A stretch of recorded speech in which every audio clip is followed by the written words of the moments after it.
and gentlemen, please welcome the next President of the United States, President Donald J. Trump.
Thank you very much, everybody. And we have to save our country.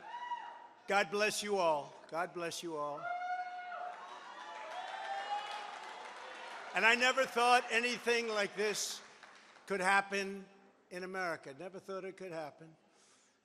The only crime that I have committed is to fearlessly defend our nation from those who seek to destroy it. From the beginning, the Democrats spied on my campaign. Remember that? They attacked me with an onslaught of fraudulent investigations. Russia, Russia, Russia.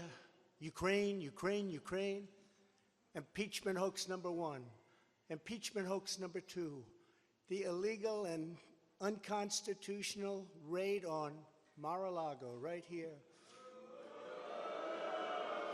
The lying to the FISA courts, the FBI and DOJ relentlessly pursuing Republicans, the unconstitutional changes to election laws by not getting approvals from state legislators, the millions of votes illegally stuffed into ballot boxes and all caught on government cameras, and just recently the FBI and DOJ in collusion with Twitter and Facebook in order not to say anything bad about the Hunter Biden laptop from hell, which exposes the Biden family as criminals and which, according to the pollsters, would have made a 17-point difference in the election result.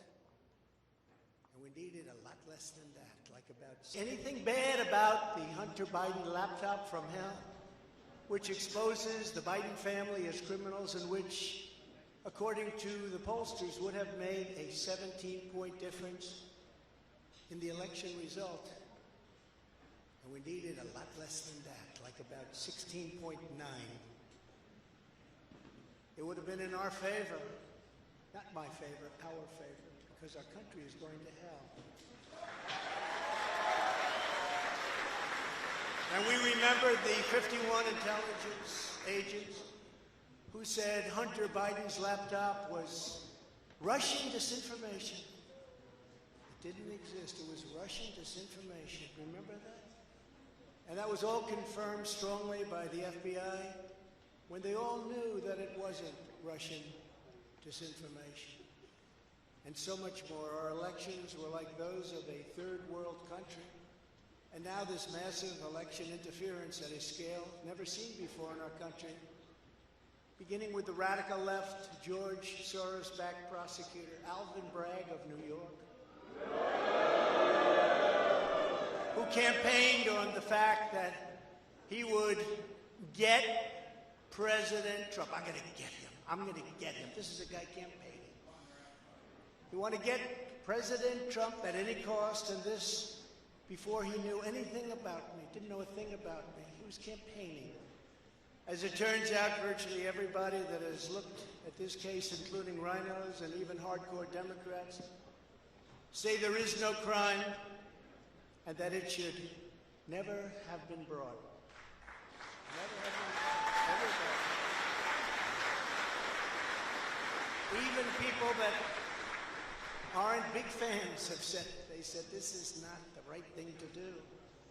It's an insult to our country, as the world is already laughing at us for so many other reasons, like our open borders, our incompetent withdrawal from Afghanistan, where we left behind American citizens, $85 billion worth of the best military equipment in the world, lost 13 magnificent young lives, and far too many to mention that are so badly hurt with the loss of arms and legs and facial obliteration.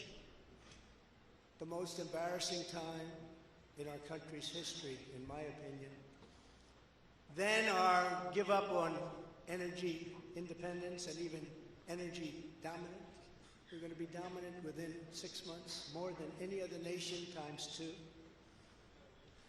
We had this all just 3 years ago. Our raging crime statistics, if you look in Democrat-run cities, numbers the likes of which we have never seen before. The open threats by various countries of the use of nuclear weapons, something never mentioned or discussed by outside nations during the Trump administration, and which could very well lead under the Biden administration's leadership to an all-out nuclear World War III can happen. We're not very far away from it, believe it or not. An economy that has been crippled by the biggest inflation we have seen in more than 60 years, and a military that I used to defeat ISIS in 4 weeks. They said it would take 4 years. 4 weeks. To kill al-Baghdadi and Soleimani, that has now gone woke at the top levels by trying to indoctrinate everyone down to the lowest ranking patriot. But now they have really stepped up their efforts by indicting the 45th President of the United States, who received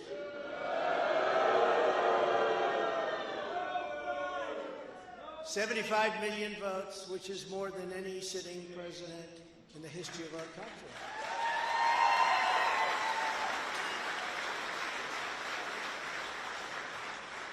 And in the wings, they've got a local racist Democrat district attorney in Atlanta who is doing everything in her power to indict me over an absolutely perfect phone call, even more perfect than the one I made with the president of Ukraine. Remember, I kept saying that's a perfect call. This one was more perfect. Nobody said, sir, you shouldn't say that. Many people on the phone. Or hung up in disgust because of something I inappropriately said. Because nothing was said wrong. In fact, at the end of the call, we agreed to continue our conversation about election fraud, and election fraud specifically in Georgia at a later time. Many people on the phone, including lots of lawyers, nobody found anything wrong with that perfect call until a book promotion tour many months later. All of a sudden they say, you know, I remember Trump making a call Let's look at that. This fake case was brought only to interfere with the upcoming 2024 election, and it should be dropped immediately.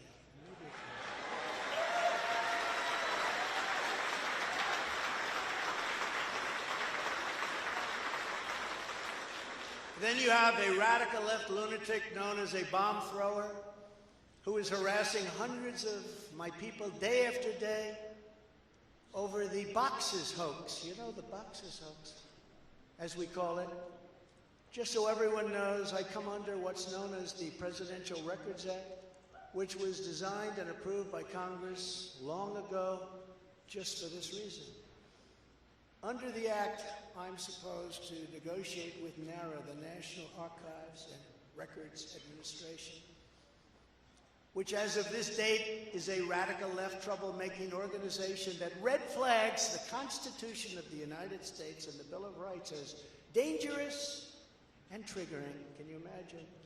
This is what we have to deal with. But there is no criminality under the Presidential Records Act. That is not what it's all about.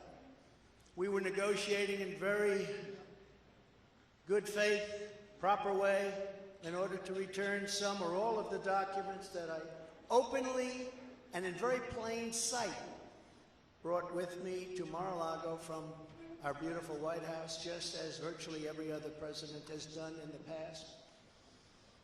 When FBI and DOJ officials with NARA were here, I told my lawyer to show them the very secure storage room in which they were locked. The FBI's sole request in writing was, could you please put another lock on the door? We immediately complied. It's a lot different than the Biden situation, isn't it? The next thing I know, we were raided by many gun-toting FBI agents who took whatever they wanted, including my passports and medical records. Everybody was in shock. Nobody had ever heard of such a raid before. Can't even believe it. Who would think that that could happen today? I immediately thought of the Fourth Amendment that protects against unreasonable search and seizure. But they did it anyway because our justice system has become lawless. They're using it now, in addition to everything else, to win elections. Apparently, they're not looking at me through the view of the non-criminal Presidential Records Act. They came up with a new one. This is a new one. And they're looking at me through the Espionage Act. Think of that. How does that sound? Of 1917, where the penalty is death. Even though that has absolutely nothing to do with openly taking boxes of documents and mostly clothing and other things to my home, which President Obama has done, the Bushes have done, Jimmy Carter has done, Ronald Reagan has done. Everybody's done. In fact, Hillary Clinton got rid of 33,000 emails, and that was okay. But nobody's done it like Joe Biden.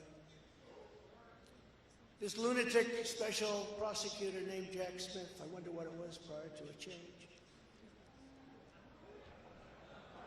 who others of his ilk say he is even worse than they are, is only looking at Trump, yet Joe Biden took massive amounts more documents, even removed many boxes to Chinatown. You believe that? Just got $10 million from China. Where did that come from? I guess they were banking on Hunter's expertise. And had others stored in unsecured offices in Pennsylvania and strewn all over his garage floor where his now very famous Corvette is also stored. All over the floor, including classified documents. But that's okay. Perhaps most importantly, he has 1,850 boxes in Delaware, which he is refusing to give up. But isn't that real obstruction? That's obstruction. As president, I have the right to declassify documents. And the process is automatic. If I take them with me, it's automatic. Declassify.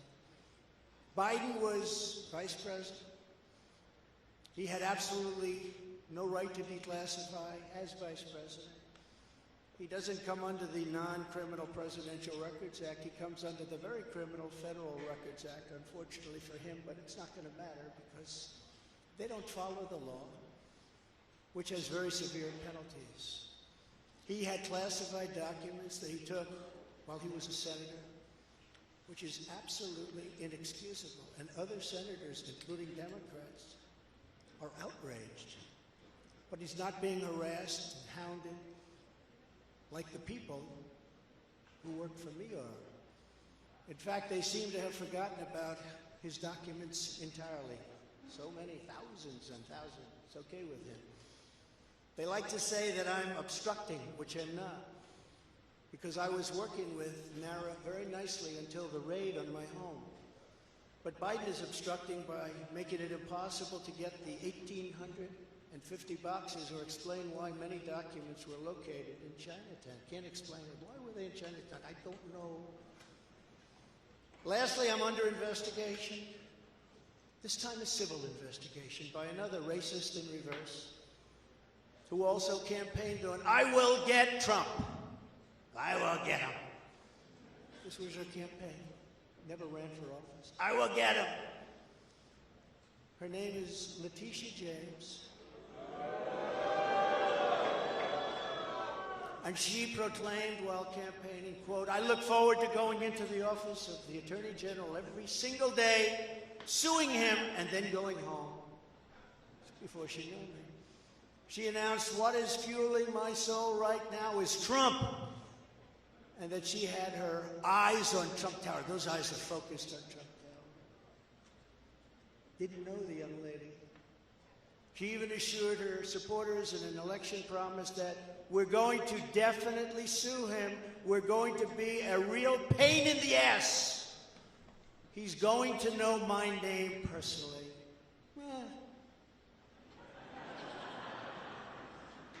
And then she claimed that I was an illegitimate president. Think of it.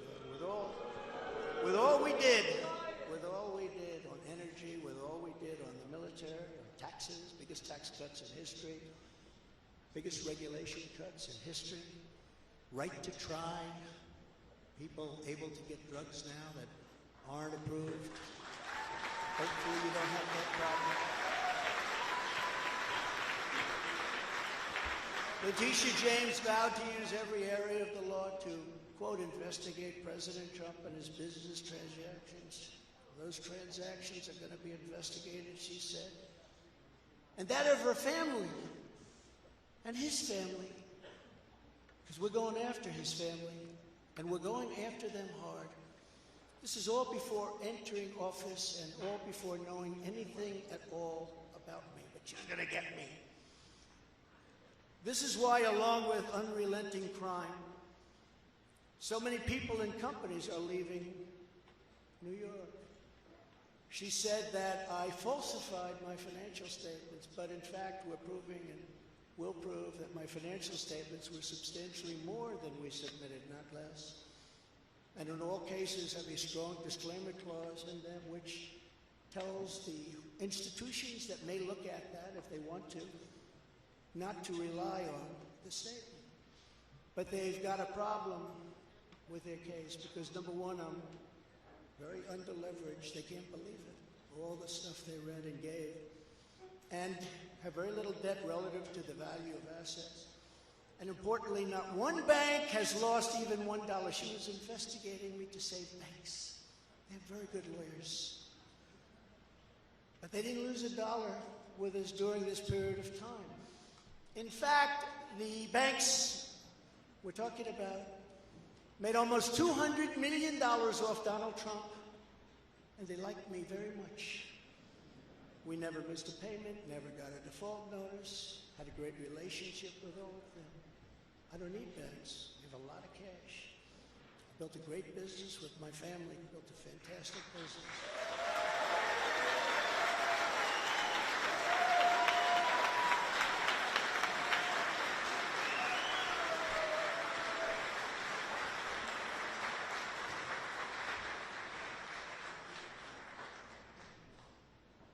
Son here who's done a great job, and I have another son here who's done a great job.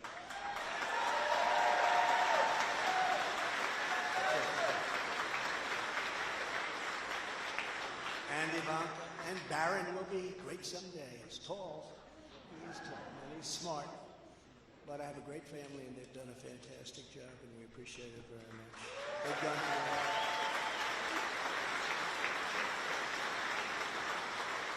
So she's suing me over banks that weren't defrauded, when she should be focused on violent crime that's driving people out of the state. This is a persecution, not an investigation. She's put our family through hell. It's cost hundreds of millions of dollars to defend, but our heads are held very, very high. They want to settle the case, but I want no part of that. So here we are now. It's where we were today, in a city that was so great just 4 or 5 years ago. But now we're there. Spend time there today, as you possibly read, with a local failed district attorney charging a former president of the United States for the first time in history, on a basis that every single pundit and legal analyst said, there is no case. There's no case. They kept saying, there's no case.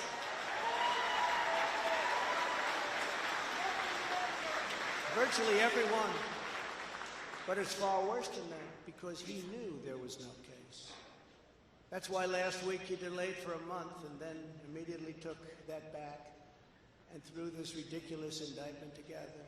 Came out today, everybody said, this is not really an indictment, there's nothing here. My lawyers came to me and they said, there's nothing here, they're not even saying what you did. The criminal is the district attorney because he illegally leaked massive amounts of grand jury information, for which he should be prosecuted, or at a minimum, he should resign. And Alvin Bragg's wife confirmed a report that claimed her husband has Trump nailed on felonies. She has since locked down her Twitter account. His chief prosecutor, who represented the Democrats and crooked Hillary Clinton in a firm run by Chuck Schumer's brother, Robert, he quit the firm in order to go to work in the DA office in order to get Trump. Can you imagine that? Hillary Clinton's lawyer, Democrat firm. Ultimately, he quit as chief prosecutor because Bragg didn't think he had a case. Think of that same guy that brought this ridiculous thing today. Yet during his investigation, this prosecutor named Mark Pomerantz wrote and published a book saying all sorts of privileged things and has been very strongly reprimanded. He was reprimanded so strongly. I've never seen anything like it. That's probably the end of it. But what he did was probably very illegal. But he was very, very strongly reprimanded. Even District Attorney Bragg was furious with him. They were having a tremendous fight in the office because of it. But hope is never lost because various prosecutors in the DA's office also quit because they thought President Trump was being treated very unfairly. How about that? Isn't that great? Oh, I love them. I'd like to meet them. I'd like to meet them. The DA's office even had a web page. Meet the team of executives who have done this to President Trump. That was the title. Isn't that nice? They immediately had to take it down. Meanwhile, overall, crime in New York was up 30% last year. Much more than that the year before, with felony assaults, robberies, and burglaries all up by massive, massive numbers. Not the same place that I know, not the same place that you know.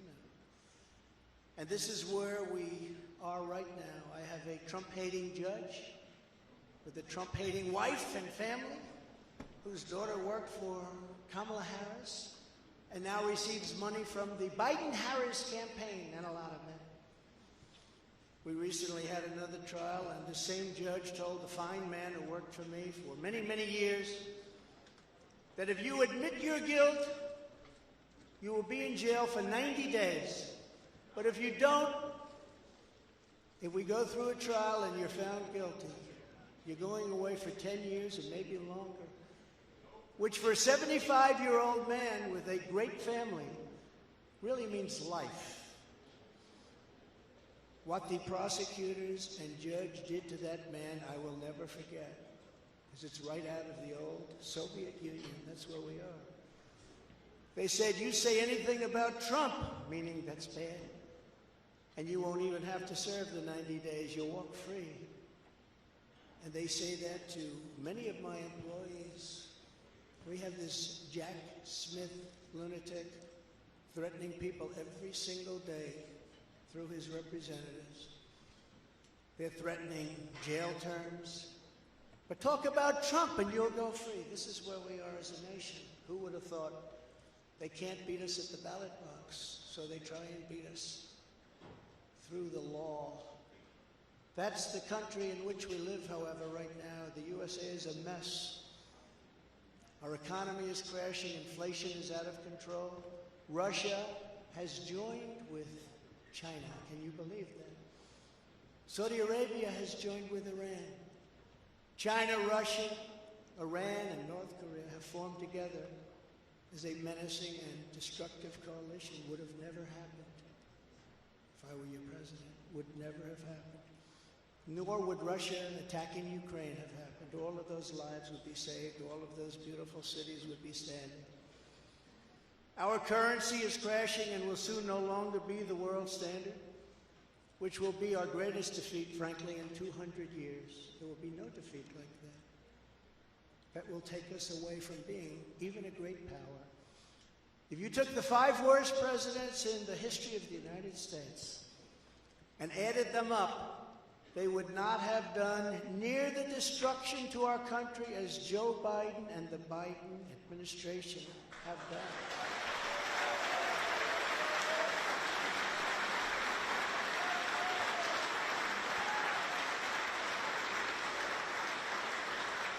Incredibly, we are now a failing nation.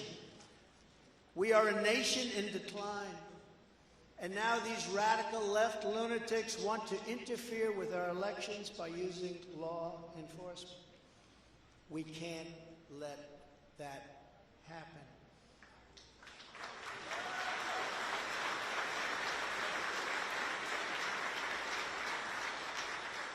With all of this being said, and with a very dark cloud over our beloved country, I have no doubt, nevertheless, that we will make America great again. Thank you very much. God bless you, and God bless America. Thank you very much, everybody.